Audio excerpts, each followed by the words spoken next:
पुणी फेरिबा आज से चर्चित खबर को जहाँकि सहर में चांचल्य सृष्टि करिछि। तो कटक कमिशनरेट पुलिस चाड़गंज थाना अधिकारी ब्यूटी महांती आत्महत्या को सहजरे ग्रहण कर परिवार लोके संपर्क एवं टोटाल पुलिस डिपार्टमेंट जहाँ को नहीं कटक सहर में एक प्रकार शोकर छाया खेली जाइए। कमिशनरेट पुलिस जड़े दक्ष ऑफिसर भाव जनाशुना पूर्वर नंदनकानन पहाड़ एपरिक महिला थाना पूर्व सफलतार सह कार्य करिथिबा एई महिला ऑफिसर जनक कहीं आज आत्महत्या तार कारण बर्तमान पर्यंत अस्पष्ट रही बेले बर्तमान आम उपस्थित अच्छु कटक एससी मेडिकल परिसर में थिबा एई पोस्टमार्टम रूम पाखरे जोठारे तांकर संपर्कीय एवं विभिन्न राजनीतिक दलर नेतृवृंद माने आसिकरी एठारे पहुंची एवं तांको परिवार को सांत्वना जनाऊँ आलोचना करबा आम सहित किछि तांकर परिवार लोक अछंती तांकर बापघर लोक अछंती जहाँकि सूचना मिलछि तांको घर कटक सदर निर्वाचन मंडल डाहाळे बागठारे सेठारु मध्ये तांकर संपर्क माने आछंती एवं विभिन्न राजनीतिक दलर नेतृवृंद माने आछंती एपरिकी पुलिस कमिश्नर मध्ये आसी पहुंचंती आलोचना करबा कोन रहिछि घटना तांकर प्रतिक्रिया नबा। बहुत शॉकिंग एवं दुखद घटना ब्यूटी महांती हमारे जो कमिश्नरेट पुलिस जो ऑफिसर अच्छा मजरे बहुत बहुत डिपेंडेबल बहुत मजबूत एकदम बहुत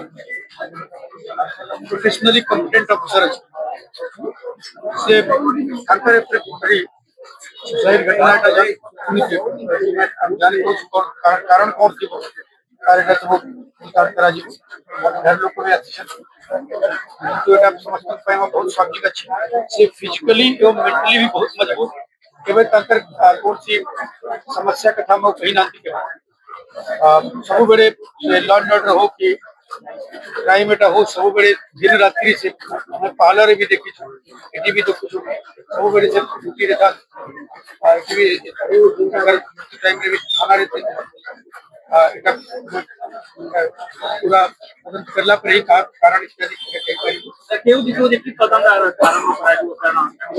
स्पॉट पे देख अगर फोन बिलंगी कौन लास्ट फोन काले कौन क्लास किसी किसी हमारे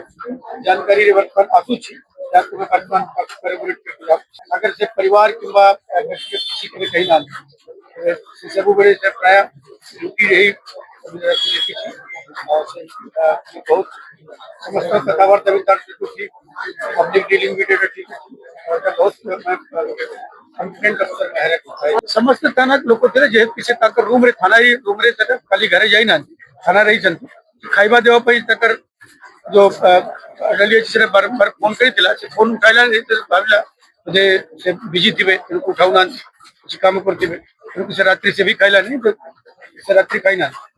और अपन जते सकाळू भी से खोली ना गला बड़े संपादक डाया ग्राम कमिटी तथा से मो संपर्क भाणी बहुत जड़ित आम गोटे परिवार आम 20-30 वर्ष है रहीचु और से छोट बेलू आम देखीचु से बहुत भल पिला तार कथा पर दिन होइतिलु 10 मिनट घंटे कथा होइचु पर दिन चाप सेमती किछि मालूम पड़ नथिला भल लागिला सेतबे भल थिला किंतु कौन है काली तार कौन सत्याहत आम जानी पारुनी सब बहुत थाना से सफल सहित कार्य करिछि भल पाइबा देछि हाँ टैलेंट बेयर लेडी सी हाँ समिति बुझौले कर्तव्य भी ठीक से करुले समस्त पूरा जस्टिस अगाध ज्ञान थिला समिति भल पाइबा दौले कौन के भूल भाल कम भी से जीवन में करेनि आम तो छोट बेलू जाचु से अफिसर है कि पूर्व आम 20-30 वर्ष है संपर्क भाणीजी ना पारिवारिक सेमती किसी जना नथिला मो ना रवींद्रनाथ गोस्वाई डाहाड़िया गाँ सभापति ब्यूटी महांती की मोर भाणीजी भाई सी संपर्क भाणीजी मो घर पाखे घर पिला दिन मुझे जानी से बहुत टैलेंट पिला पाठ भी भल पढ़े फर्स्ट क्लास पिला किंतु से प्रथम तार पोस्टिंग गंजाम जिले में होता से सी आसिक भुवनेश्वर गला भुवनेश्वर पहाड़ पड़े जाके आसी कि भल पिला तार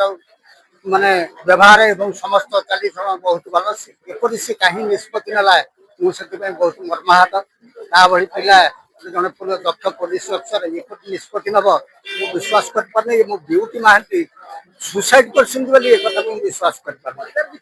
तो तदंत जना पड़ो सत्य सत्य कौन चाहते তদন্ত আমি চাହୁଛି যে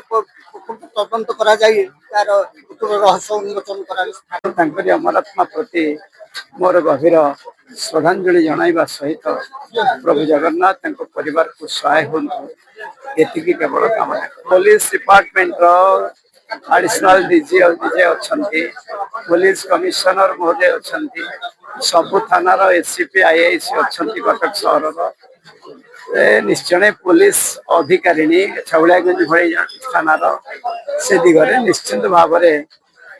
ଏ ସମୟ ନୁହଁ ପୋଷ୍ଟମର୍ଟମ ତ ଏବେ କରାଯିବ ଏଠି ସମୟ ନୁହଁ ସେ ସମ୍ପର୍କରେ କିଛି ଟିପ୍ପଣୀ ରଖିବା ପାଇଁ ଭାବୁଛି କଣ ହେଇଛି ସେ ସମ୍ପର୍କରେ ପୋଲିସ ନିଶ୍ଚୟ ତଦନ୍ତ କଣ ଘଟଣା ଘଟିଛି ଜଣେ ପୋଲିସ ଅଫିସର କାଲି ପର୍ଯ୍ୟନ୍ତ କାର୍ଯ୍ୟ କରିଛନ୍ତି ଏ ପ୍ରକାର କାହିଁକି ସେ ନିଷ୍ପତ୍ତି ନେଲେ କଣ ଘଟଣା ଘଟିଛି ଭାବୁଛି ନିଶ୍ଚିନ୍ତ ସେ ଦିଗରେ ପୋଲିସ ମୁଁ ତାଙ୍କୁ ରେଭେନ୍ସା କଲେଜରୁ ଜାଣିଛି ପଢିଲା ବେଳେ ତାଙ୍କ ଘର ସହିତ ମୋର ସମ୍ପର୍କ ତାଙ୍କ କଟକ ସଦର ତାଙ୍କ ଘର କଟକ ସଦର ଥାନା ପାଖରେ ସଦର ବିଧାୟକ ଥିଲାବେଳେ ତାଙ୍କ ଭାଇ ତାଙ୍କ ସନ୍ତୋଷ ତାଙ୍କ ଅନ୍ୟମାନେ ସମସ୍ତେ ମୋ ସହିତ ବହୁତ ଭଲ ଆଉ କାଲି 3ଟାରୁ 3:15 ଭିତରେ 17 ମିନିଟ୍ କଥା ହେଇଛି ଗୋଟେ ଇସ୍ୟୁରେ କାହିଁକି ସେ ଏଭଳି ନିଷ୍ପତ୍ତି ନେଲେ ପ୍ରଭୁ ଜାଣନ୍ତି ତେଣୁ ତାଙ୍କ ଅମରାତ୍ମା ପ୍ରତି ଗଭୀର ଶ୍ରଦ୍ଧାଞ୍ଜଳି ଜଣାଉଛି ପ୍ରଭୁ ତାଙ୍କ ପରିବାରକୁ ସହାୟ ହୁଅନ୍ତୁ